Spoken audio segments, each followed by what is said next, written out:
there's no need to fall into the pressure. They could be the smartest people ever, but they just do not know how to teach. That you do not want to cram for any exams in college. Always prioritize your happiness. Not worry too much about the grades. Time truly goes by so fast. Hey guys, welcome to my channel. If you're new here, I'm Brianna, and today's video is a little sit-down video. I just wanted to make a video kind of like reflecting on my freshman year at Princeton University. So if you are new to my channel, I am a student at Princeton University and I just finished my freshman year, which is so amazing. I cannot believe it went by so fast. Today I'm going to be talking about things I wish I knew before my freshman year, specifically at Princeton. I cannot speak for all college experiences, but this is just based on my first year experience at Princeton. If you are a high achieving student who is looking to get into an Ivy League school or even specifically Princeton, this is the video for you. This is the inside scoop about Princeton University. My first thing that I wish I knew before going to college is that there's no need to fall into the pressure of trying to make so many friends, if that makes any sense. I feel like everyone feels this, especially within the first couple of weeks of college. Everyone is trying to meet each other, and that's such a stressful time, but honestly during that time there's no need to be so stressed about trying to meet everyone you see. And I feel like 99% of those relationships anyway are just gonna go nowhere. Like, you might introduce yourself and be friendly for the time that you meet the person. So what I'm trying to say is be selective with your friendships and only really invest your time into people who you truly want to be friends with after meeting them. It's definitely good to like meet new people and stuff like that. That's what college is all about, but you don't need to feel like unnecessary pressure about meeting everyone. Now after freshman year, I would say I have a really good group of like just a few friends, and you don't need to have a group of like 10 friends to have a good college experience. Next tip that I have is that it's actually really important to read the textbook, and I mean, I'm assuming this is true for all colleges, but I feel like in high school it was a little bit different. Like, since these college classes are much harder in my opinion than high school courses, you always want to read the textbook just for at least some background knowledge about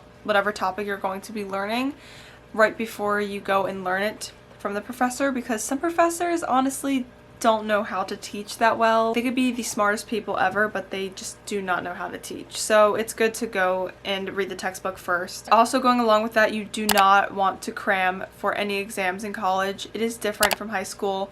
You have exams that literally make up almost half of your grade, and it is scary. Like, you don't have tens of exams to boost your grade over time, and you can get like a bad grade on one and then you have plenty to make up for. Like, you literally have one or two shots for most of these classes. So it is no joke. You really actually need to study. So if you're someone who felt like you didn't really need to study in high school, like, you're actually going to need to study to really get good grades in college, especially at Princeton with grade deflation. Don't cram. I would start studying for your major exams like at least a week or half a week before. It's okay to spend your time getting used to things. And what I mean by that is, it is your first year and maybe even your first semester of college. You do not need to act like you have everything figured out, because you don't. It is totally okay to not have your plate completely filled with like extracurricular activities. I would say especially for your freshman year, like, it's okay to focus on your schoolwork and just like explore a couple of different things. Like, you don't need to always be doing something, especially if you feel like the workload is really heavy and you want to have time to get used to it at first. I feel like for me, there's always this little thing in the back of my head saying like, you need to be doing more.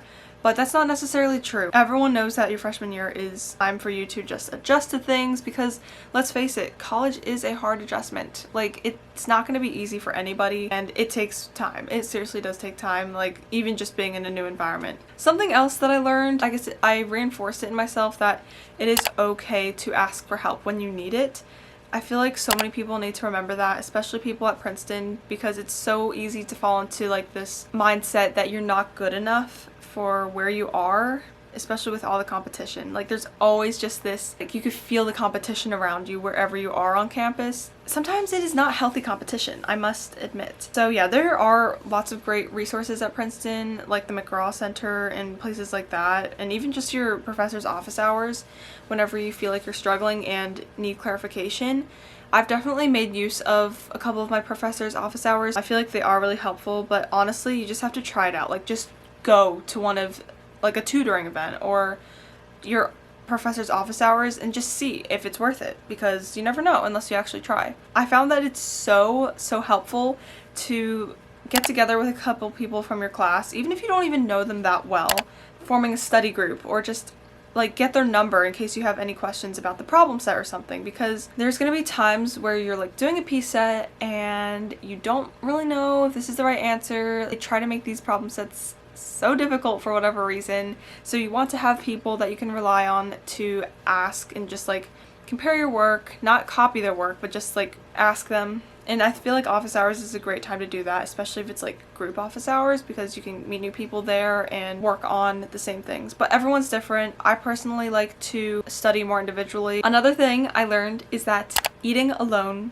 is 100% okay. Like, I would say everyone probably eats alone at least like a couple times a week. I know in high school everyone goes and gets lunch and like you're struggling to find where to sit if you don't have a group of friends and blah blah blah, but in college it's literally 100% fine to eat alone, and I actually really enjoy eating alone. And I wouldn't call myself a complete introvert either. Like, I would say I'm an extroverted introvert, if that makes any sense. Like, I love going to the Roma dining hall and just eating there alone. I feel like there are better dining halls to eat at if you want to eat with friends versus alone. Like the Yay dining hall, I would definitely suggest going there if you have a group of friends to go there with, just because everyone just gathers there to have dinner or meals together.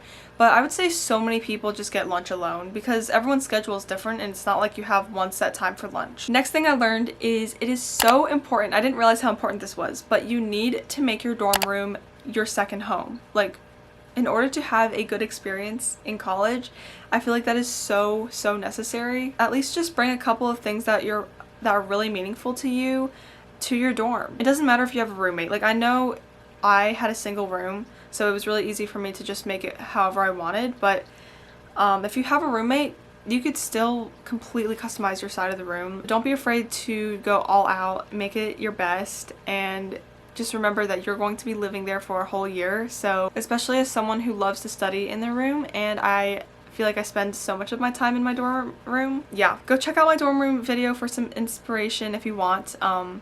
It's sadly all gone now. I've officially moved out, but I did make a tour.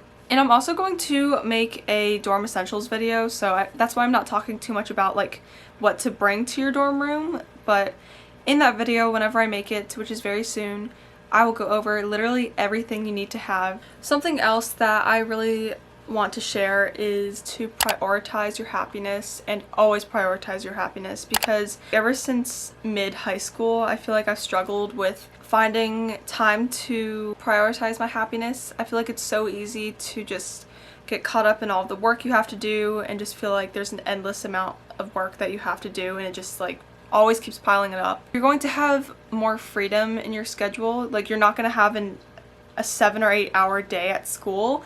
So just in between classes, you want to make time for what you love to do, whether that's like going to the gym and working out or doing a YouTube channel like me. I feel like throughout my time at Princeton this year, I loved finding time to make YouTube videos. That was definitely something that I really enjoyed. I feel like that needs to be said more. Something else that I wanted to bring up was to not worry too much about the grades. I don't want people to take this the wrong way, because obviously grades are so important, and the reason why I'm in Princeton is because I worried so much about my grades. What I mean by don't worry too much about the grades is you don't want to let it take a toll on your mental health. Specifically at Princeton, there is a curve for every class, and I'm pretty sure every class is curved, like the final grade of the class is curved, so it's not curved by each exam. And this is so different from high school, because for high school, like for me specifically, I didn't really have curves on any of my exams, and if there were, like, it would be on the individual exam, so you would know your actual grade with the curve. and you would always be able to go into your portal and check your grades and know how you were doing with every class, so there was no surprises. However, in college, you really don't know your grade, your final grade of how you're doing until the very, very end, like after you take your final exam. And that's really scary, and especially for someone who is on the pre-med track and looking to go to med school. If you get a B or, a bad grade here and there, it's not going to be the end of the world. If you think about it, like, those are going to factor into your GPA, but it's not going to affect your GPA that much in the long run, especially if you can show improvement later on. Just even through my progress over this whole year, I feel like I've developed such better study strategies, and I'm proud to say that I actually did end with straight A's at the end of the semester, and I was not expecting that at all, especially with an advanced chemistry class at Princeton specifically. With the grade deflation, I was not expecting that. So you really never know. Like, even if you think you're doing bad in a course, it might be an A. Next thing I wish I knew before my freshman year is to look for internships early, really early. And also, like, don't put all of your eggs in one basket. That's something that I did. I actually started looking for internships like as early as November, I think. Like, I actually found a good one in January-ish over winter break. That is something I want to tell you guys. Like, definitely use your winter break wisely and really look into those internships. And if you find a really good opportunity, do not just think that even if you're super qualified, that you're going to get the opportunity. There could be so many factors that prevent you from getting the opportunity. Basically, in a nutshell, I thought I was going to get this one internship for sure, and I ended up not getting it. And I found out like maybe in March, and I applied for it like in January. So I had to scramble basically because I really needed to do something this summer. So I ended up applying to like literally so many different internships, and I finally ended up securing one, but it took so many interviews and it was such a long process, so much stress. So definitely just like make sure you apply to many different internships as well. Okay, next thing I want to talk about is to always consider your priorities. You're always juggling so many things at once, and you really need to just consider like what really is important to get done first. Like, is it your test that you're going to study for, or is it a final project? Is it an assignment?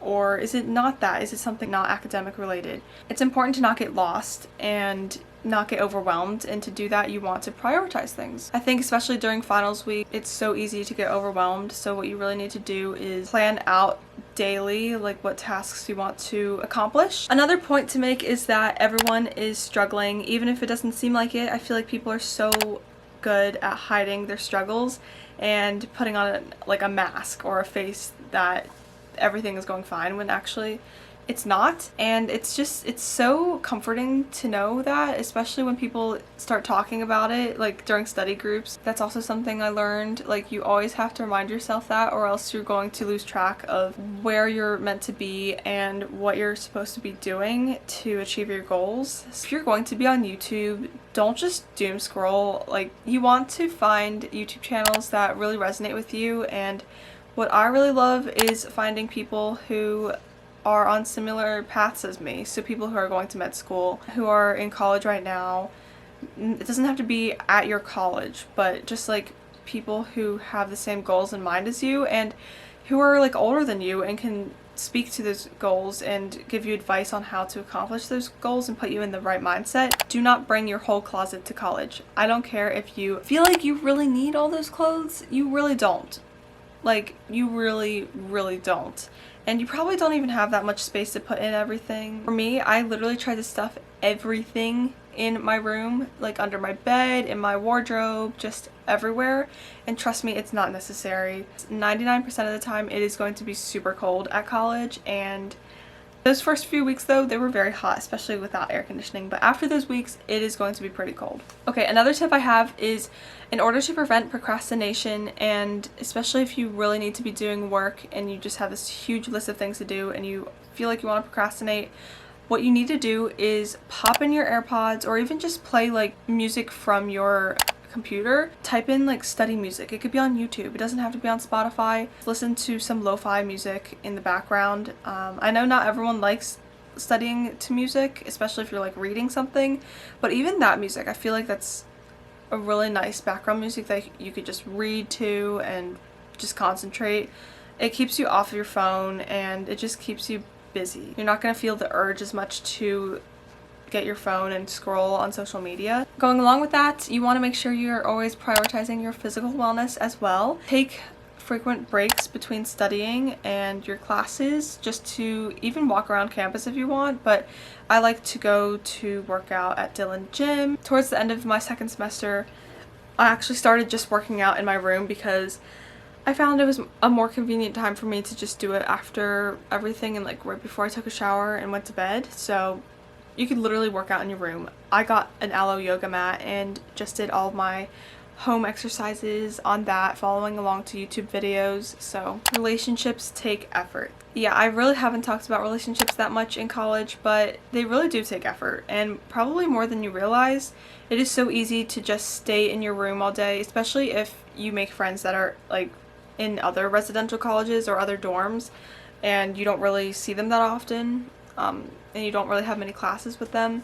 It's so easy to drift apart from people, so I feel like a really easy way to keep those connections strong is to always plan dinner together or just meals, because that's an easy way. Everyone needs to eat. Just do like little events together. Even if your college is offering like a student council event or something, just go to it with your friends and participate in events together. I feel like that's a really good way to make friends with people, and it's always good to have people you can rely on and trust. Same thing goes with teachers or professors as well. If you want to make a good relationship with a professor, you have to make the effort and go to their office hours, engage them. One of my last tips is to always make things easy for yourself. What I mean by that is, well, honestly, you just kind of have to live the college life to really know what that means, but just a couple things like the bathrooms are probably going to be disgusting wherever you go. That's just part of college, I feel like, but you want to make sure you're super organized with all of your stuff and a shower caddy to make the bathroom trips in and out really quick and easy. If you're living with someone else and you don't have a single room, organization is key. I actually did live a week and a half or something like that with someone else before I switched to my single room, so I kind of got a glimpse of what it was like to live with someone. Yeah, just establish your personal boundaries and stuff like that with your roommate. And then one of the final things that I wanted to touch on for what I wish I knew is that time truly goes by so fast. And I don't want to sound cliche or anything, but it's so important to just be in the moment more and just live in the moment when you're in college. And I feel like I really need to do this more, making the best of your time there even when it's hard. Just like being appreciative of where you are, getting yourself in that mindset really makes the whole adjustment process to college easier. But I wish you guys all the best of luck if you are applying to college, if you've already gotten in and are going to move into college, or even if you're just watching this and you're already in college or have gone through college. Maybe it's a good time to reflect on your experience. So thank you all so much for watching this video. I know it was definitely a very long yap session, so I'm sorry about that if it was annoying, but I hope these tips and just lessons I learned in college were helpful for you guys. If they were, please make sure to give this video a like and subscribe for more college content, specifically Princeton, and also just summer vlogs, you know. And I'll see you all in my next video. Bye!